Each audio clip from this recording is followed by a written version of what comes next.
Pues hablando de los tesoros de la iglesia, quizás el más importante, obviamente que es la Eucaristía, pero la palabra de Dios. Ustedes saben que tenemos un ejemplo de Jesús cuando resucita, y es que al resucitar Jesús, Él hizo algo muy particular, que es, aparece caminando con los discípulos de Maús. Y ustedes saben que ellos iban todos desconcertados y tristes por lo que había sucedido en Jerusalén. Jesús les habló todo el camino y ellos, mientras Jesús les hablaba, según testificaron después, sentían el fuego de la palabra de Él, pero no sabían que era Jesús. Y no fue hasta que Él se sentó a cenar con ellos y cuando partió el pan que supieron que era Él, lo vieron, pero en ese momento se desapareció. Pero ¿cuál es la enseñanza de esa aparición? Primero, la palabra es el fuego de Dios, pero la presencia real, viva de Jesús está en el pan. Por eso no lo vieron hasta que partió el pan.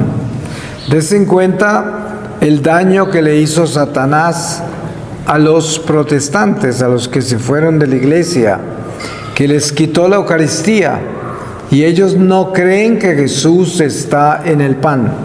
Entonces ellos son como los discípulos de Maús que van solo con la palabra, pero no se sientan a la cena con el Señor. Les falta la gran mayoría de la liturgia más importante de la última cena, que es la comunión. Entonces, la iglesia está llena de tesoros dentro del tesoro, que el tesoro es Jesucristo, que es cabeza de la iglesia y es también la sangre mística que fluye por el cuerpo de la iglesia, porque nosotros que somos células vivas del templo de Dios, piedras vivas del templo de Dios, estamos unidas entre sí por la sangre del Cordero que fluye entre nosotros. La cabeza Jesús derrama toda esa sangre a través del cuerpo y nos une a todos. Y por eso, cuando miramos particularmente el cuerpo, nos damos cuenta que cada uno de nosotros representa un miembro de ese cuerpo en una forma única. No hay nada que se repita. San Pablo hace una comparación del cuerpo místico de la iglesia con este cuerpo físico y explica que cada miembro de este cuerpo tiene una función.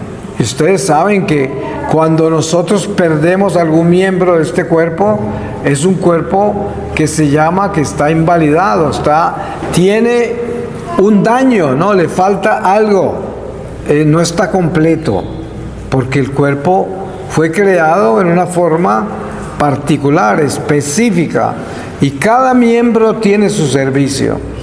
Ahora, nosotros cuando miramos el misterio de nuestra iglesia, de nuestra fe católica, lo primero que encontramos en una sencilla observación es una iglesia que nadie puede destruir. Llevamos más de 2000 años y si alguno ha tratado de destruir la iglesia con mucha fuerza, han sido los mismos de la iglesia. Mire, llevamos más de 2000 años tratando de destruir nuestra iglesia y no hemos podido. Ustedes se dan cuenta que a veces tienen la tristeza de escuchar desde el púlpito a un sacerdote predicando herejías desde el púlpito. Yo he escuchado homilías donde un sacerdote ha dicho que Adán y Eva no existieron. porque así los educaron en el seminario. Es una teología masona que se infiltró en la iglesia de la masonería alemana y holandesa hace mucho tiempo. Y es tan subliminal que ahora está por todos lados. Pero miren ustedes lo que eso significa. Si Adán y Eva no existieron, eso quiere decir que tampoco existió el pecado original. Si no existió el pecado original, tampoco existe la redención, porque entonces, ¿qué vino Jesús a redimir si no hay pecado? Eso quiere decir al final de que Cristo tampoco existió. Entonces, el que niega a Adán y Eva, niega a Cristo, porque niega la redención. ¿Se dan cuenta lo subliminal que eso es? Y hay gente que tiene una concepción intelectual ingenua o incauta de la iglesia, que dicen, pues sí, a lo mejor lo de Adán y Eva pues es un ejemplo que se coloca en la cultura judía y está escrito en esa forma para que la gente entienda. O sea, pero se les olvida profundizar en eso, porque si realmente eso es verdad, Cristo tampoco existió. Eso es demoníaco, totalmente demoníaco. Por eso uno jamás podrá aceptar eso, ni dudar lo que ya la palabra nos enseña, porque yo no puedo dudar la palabra misma, porque miren que todas esas teologías progresistas, modernas, interpretan la Biblia en una forma en que dicen que no se puede tomar literal. Entonces, en ese caso, uno no podría tomar literal cuando Jesús dice, si este ojo te hace pecar, sácatelo. Entonces tampoco lo tomaría así. Diría, ay no, él estaba poniendo eso como chiste, ahí como para que nos riéramos un poco. Pero él no quería decir eso. No lo tomen literal. Pero resulta que cuando él dice, es mejor entrar al reino de Dios sin un ojo y sin un brazo, que entrar al infierno con cuerpo entero. Sí, ese es el ejemplo que pone.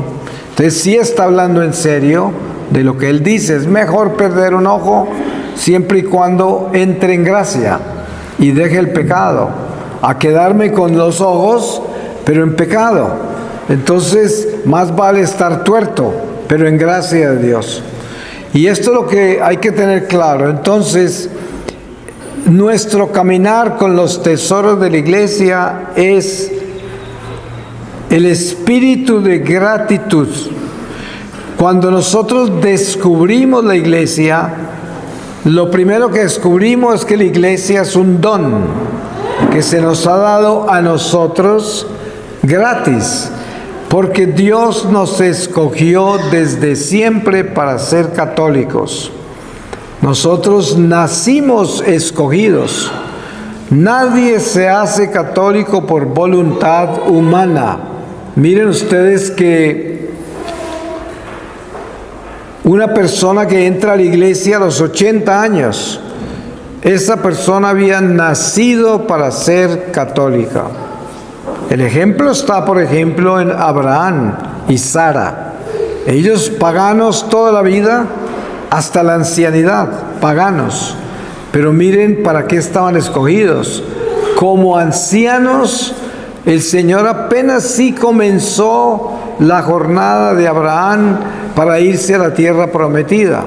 Y todos los años que pasaron después de que Él lo llamó. Y cuando lo llamó, ya era un anciano. Y encima de todo, Sara concibe a Isaac de anciana. Entonces, nos damos cuenta de la vida de Moisés.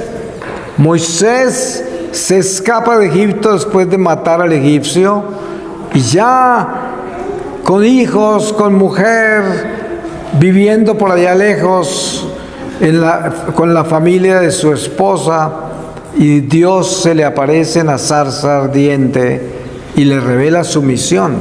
Y ya es un hombre mayor. Y esto nos da a entender a nosotros cómo es que de verdad somos un pueblo escogido. Y por eso el tesoro más grande de la iglesia es para nosotros? La misión. Porque la misión envuelve toda la iglesia entera, envuelve todos los sacramentos, pero sobre todo envuelve a Jesucristo. Es lo más grande, porque envuelve a Jesús. Y Jesús es nuestro Señor, Jesús es nuestro destino, Jesús es nuestra razón de vivir, Jesús es la luz, es todo. Y Él quiere que nosotros entendamos que al haber sido creados por las manos de Dios para ser hijos de la iglesia, pues hemos sido también enviados a una misión para la cual nacimos preparados. Nosotros estamos hechos para lo que fuimos creados. Miren ustedes a la Virgen María y San José. La Virgen María no estaba en su casa el día de la Anunciación mirando el sol, porque en esa época no existían los relojes, claro, mirando el sol y diciendo: ay, son las 6 de la mañana, ya casi viene el arcángel San Gabriel a anunciarme la encarnación. No, ustedes saben que eso no fue así. Pero cuando el ángel llega, la Virgen se asombra. Ella fue creada por Dios para ser María y para vivir todo lo que María tenía que vivir. Pero María se fue despertando a cada acción de su vida como de sorpresa, descubriéndolas. Pero era capaz de vivir esas cosas, porque Dios la creó para eso. Sin embargo, ella tuvo que descubrir cada paso. Entonces, la anunciación, claro, ella está preparada para eso. Y dentro de su ser, todo está hecho para ese momento. Sin embargo, ella la vive como nuevo. Y así, la palabra dice que María iba guardando todas esas cosas en su corazón. San José igual. Mire San José lo que le toca vivir. María tiene que vivir algo que es extraordinariamente difícil. Decirle a San José que está esperando un hijo de un espíritu. ¿Usted se imagina lo que es eso? Que tenga usted su prometido y llegue a verla y dice: tengo que contarte algo un poco difícil. ¿Qué será, María? Estoy esperando un hijo de un espíritu. Pues el pobre José seguramente la miró y dijo: ¿y esta? ¿No? ¿Qué le pasó? Porque la palabra dice que José la iba a dejar. O sea, él no le creyó, él no entendió, a él no lo convenció que podía ser un espíritu, eso es algo imposible.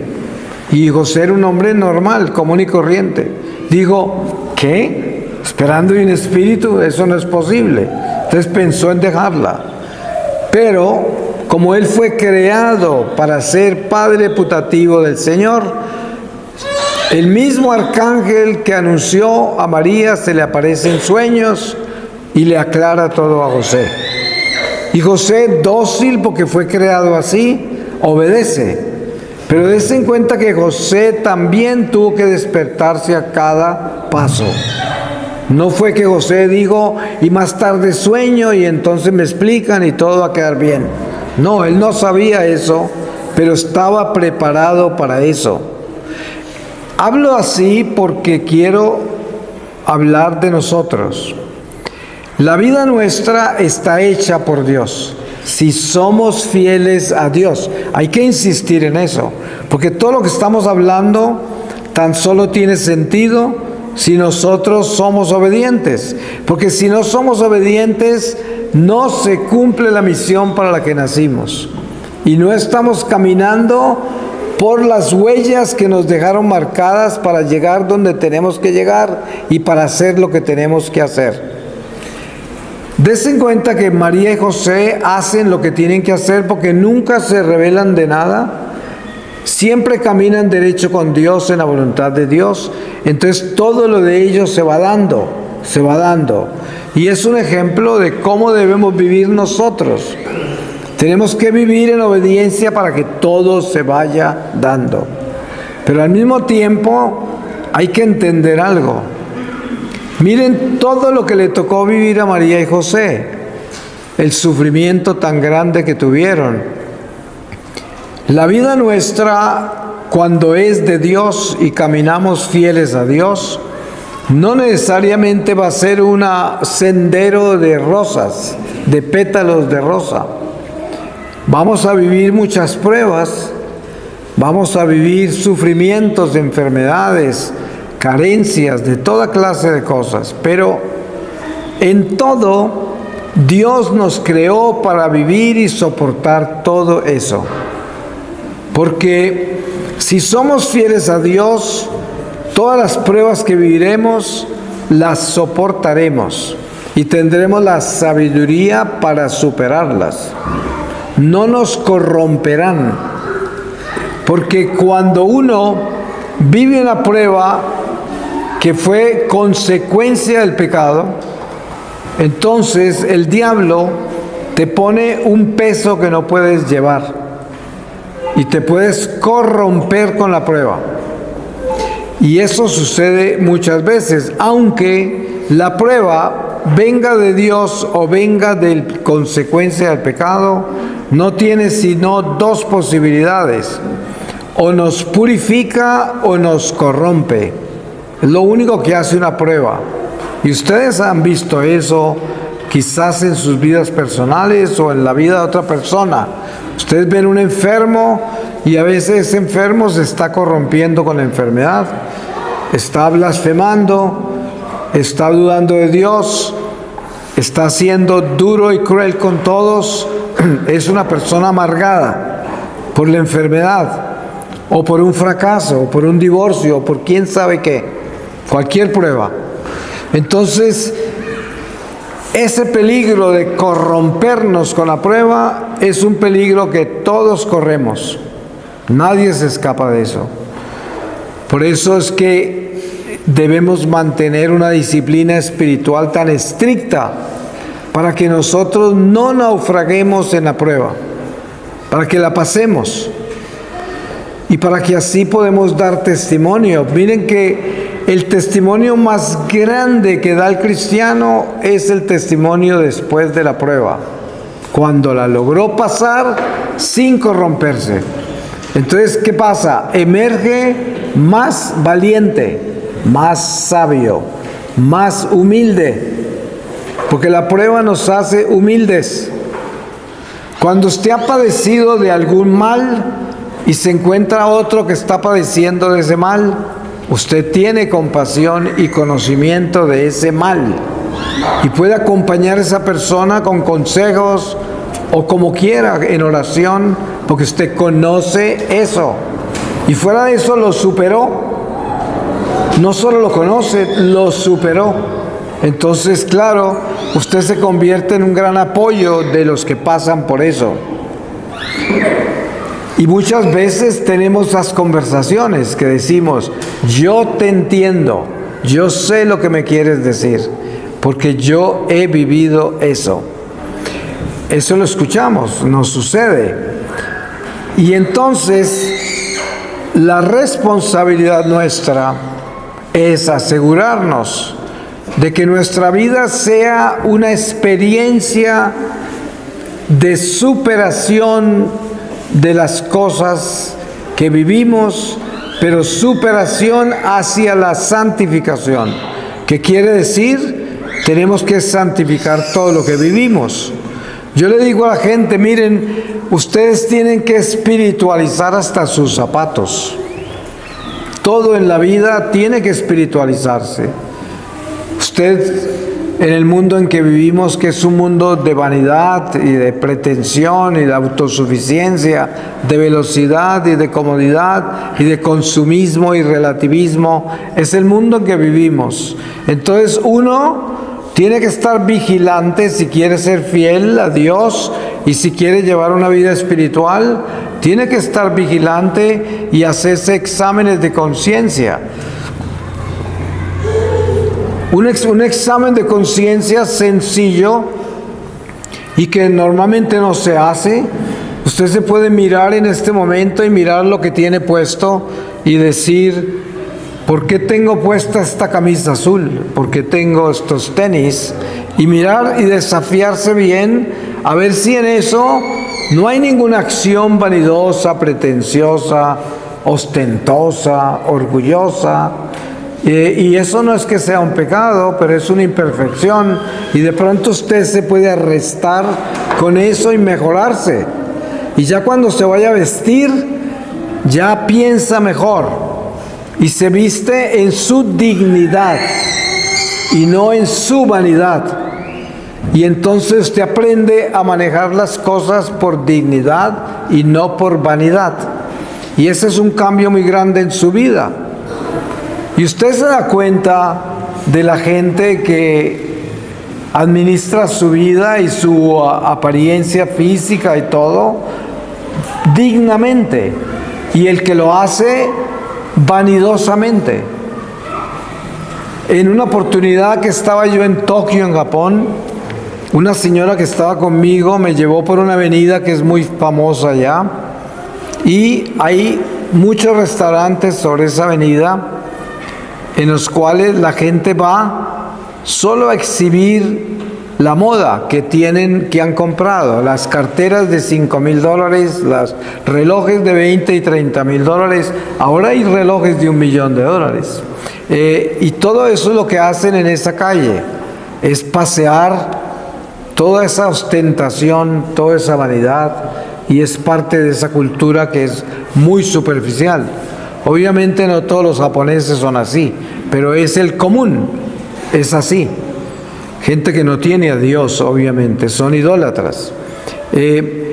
Pero eso, si lo traduces al mundo entero de este mundo de hoy, no es nada diferente al que está en un almacén de diseñador comprando ropa y saliendo a exhibirla, porque no la compró solo para vestirse, sino para exhibirla. ¿Sí? Porque quiere exhibir esa marca, esa moda, y no se da cuenta que se convirtió en un gancho de ropa, ¿sí? En alguien que exhibe lo que tiene puesto. Y eso es lo que hace la inconsciencia de actos humanos naturales que están ligados a defectos espirituales. Y sin darnos cuenta, esta civilización consume nuestra moral, nuestros valores, nuestros principios. Y precisamente los tesoros de la iglesia, que son los sacramentos y sobre todo el reino de la Eucaristía, que es el centro de nuestra fe, el alimento celestial, la fuerza para nosotros navegar por este mundo como militantes de la iglesia. Eso es lo que hace que nosotros podamos estar libres de todas las cadenas, acechanzas, apegos, influencias de este mundo material. Y en esa forma encontramos una libertad. Y ya somos personas que no somos esclavos de la civilización en la que vivimos. Pero tampoco somos escrupulosos. Tampoco estamos escandalizados porque hay una señora exhibiendo una cartera de $30,000 parada en la esquina. Yo no puedo escandalizarme por eso. Yo digo, pues ella está haciendo eso, ¿no?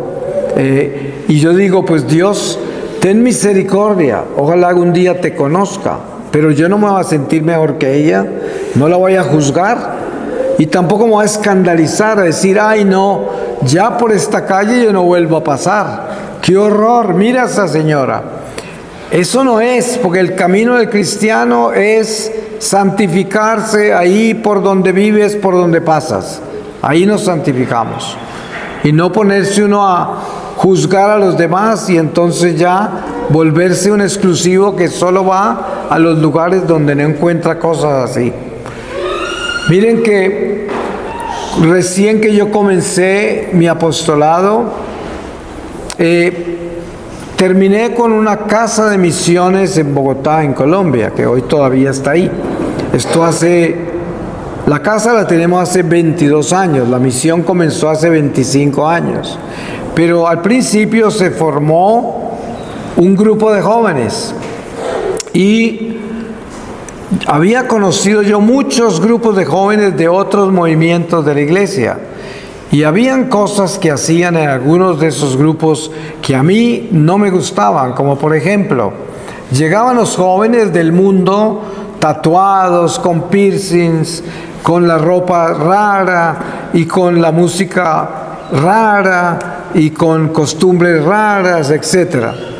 Entonces lo que hacían era exorcizarles los tatuajes y esto y lo otro, y claro, caían al suelo y convulsionaban y aparecían demonios y todo. Pero cuando yo veía eso, yo dije, yo no haría nunca eso con los jóvenes. Y efectivamente lo que hicimos nosotros fue, como yo soy músico de profesión y toda la vida produje música comercial, cuando yo regresé a la iglesia y dejé mi vida profesional y me volví misionero, lo primero que encontré que me golpeó muy duro fue la música comercial en iglesia, en la liturgia. Tal vez la letra era como de Dios, pero la música era la misma que se baila en la calle, las cosas que se oyen en el radio. Yo digo, esto no puede ser de la liturgia. Y entonces, en uno de mis viajes en el Medio Oriente, me encontré con la música sacra. Y yo dije, esta es la música. Entonces formé un ministerio de música en nuestra comunidad, de música sacra, para acompañar la misa, las horas de adoración al Santísimo.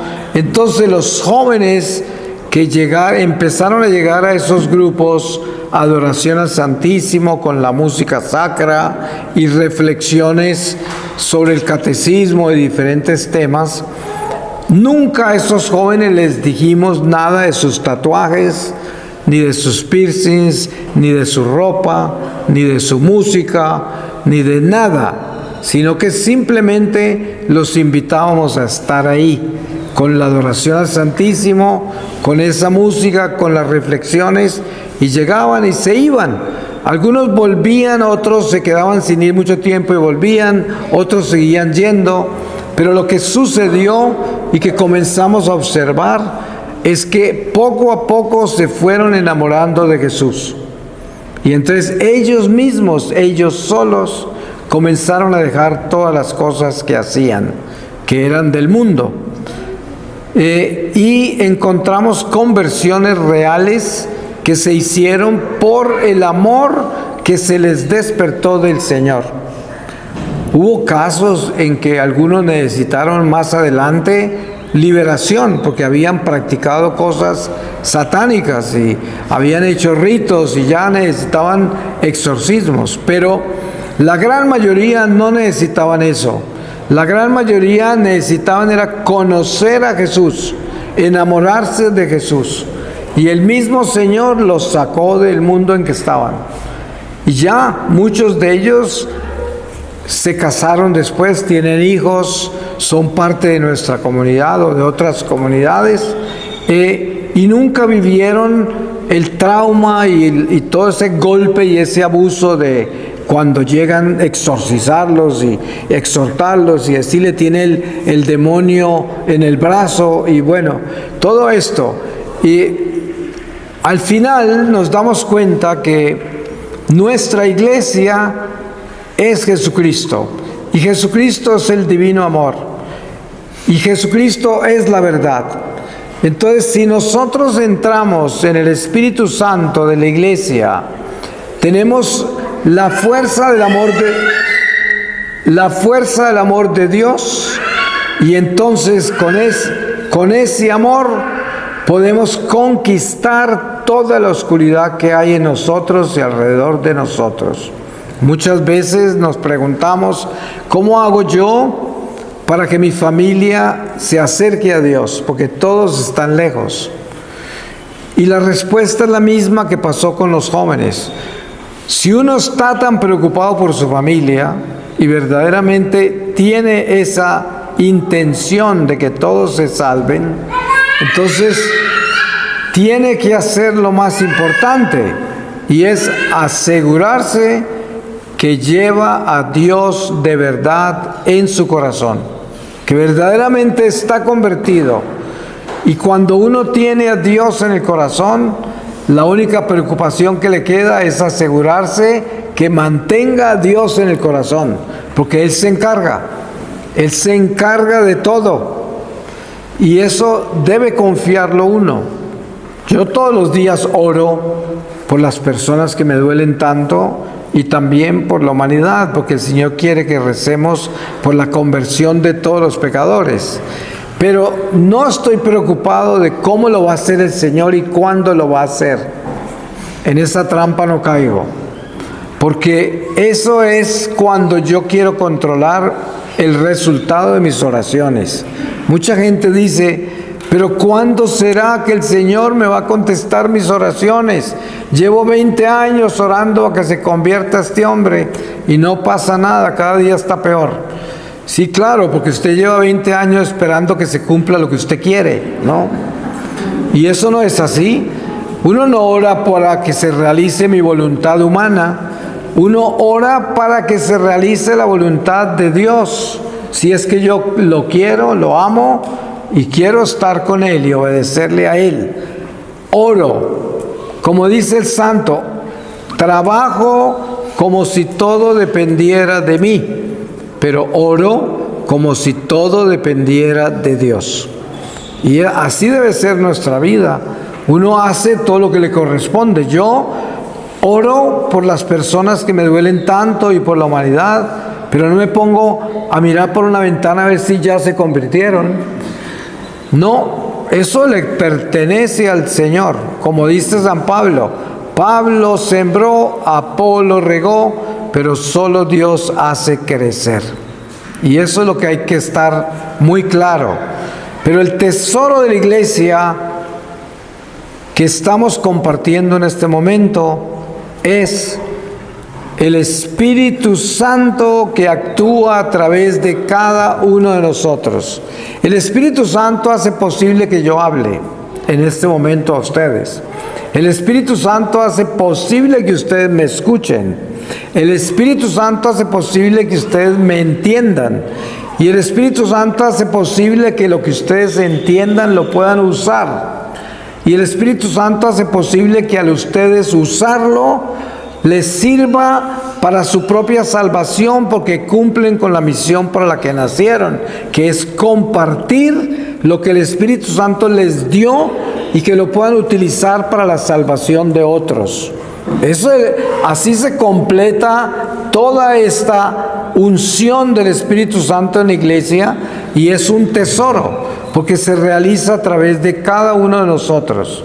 Porque usted le habla a su familia, usted le habla a un extraño en la calle, usted le habla a todo el que le tiene que hablar, pero el Espíritu está hablando a través de usted. Y estas palabras no regresan a Dios hasta que no den fruto. Así es, porque son de Dios, porque son del Espíritu Santo. Cuando hablamos de corazón y de nuestros labios brotan como ríos de agua viva, porque el Espíritu Santo fluye a través de nuestras palabras. Esas palabras penetran no en su intelecto ni en su memoria, penetran en su corazón y quedan infusas en su corazón y dan fruto. Y un día, sin usted darse cuenta, abre su boca y todo lo que usted oyó acá fluye, no porque lo tenía en la memoria, sino porque el Espíritu se lo dio y es parte suya ya. Y le fluye, así le fluye. Y por eso este es un tesoro tan grande que recibimos por abrirle los oídos a Dios. Por eso la palabra repite tantas veces: el que tenga oídos para oír, que oiga. Sí, eso lo repite mucho la palabra. ¿Y es que quiere decir eso? Voy a terminar con una lectura de la palabra para que sellemos todo lo que aquí hemos escuchado y el diablo no se lo robe. Y entonces le leo a ustedes de la primera carta del apóstol San Pedro. en el capítulo 1, desde el versículo 7. Si el oro debe ser probado pasando por el fuego y es solo cosa pasajera, con mayor razón su fe, que vale mucho más. Esta prueba les merecerá alabanza, honor y gloria el día en que se manifieste Cristo Jesús. Ustedes lo aman sin haberlo visto, ahora creen en Él sin verlo, y nadie sabría expresar su alegría celestial al tener ya ahora eso mismo que pretende la fe, la salvación de sus almas. Los profetas hablaron de ese favor que ustedes iban a recibir y se preguntaron o quisieron saber más al respecto. El Espíritu de Cristo estaba en ellos y les descubría de antemano los sufrimientos de Cristo y la gloria que iba a alcanzar. Pero ellos se preguntaban quién sería y cuándo se realizaría eso. Estaban preparando lo que mantiene a los ángeles en suspenso y que ahora les ha sido anunciado por los evangelizadores de ustedes, al mismo tiempo que el Espíritu Santo les era enviado desde el cielo y les fue revelado que todo esto sería no para ellos, sino para ustedes. Palabra de Dios. Pues le damos gracias a Dios y lo bendecimos. Amén.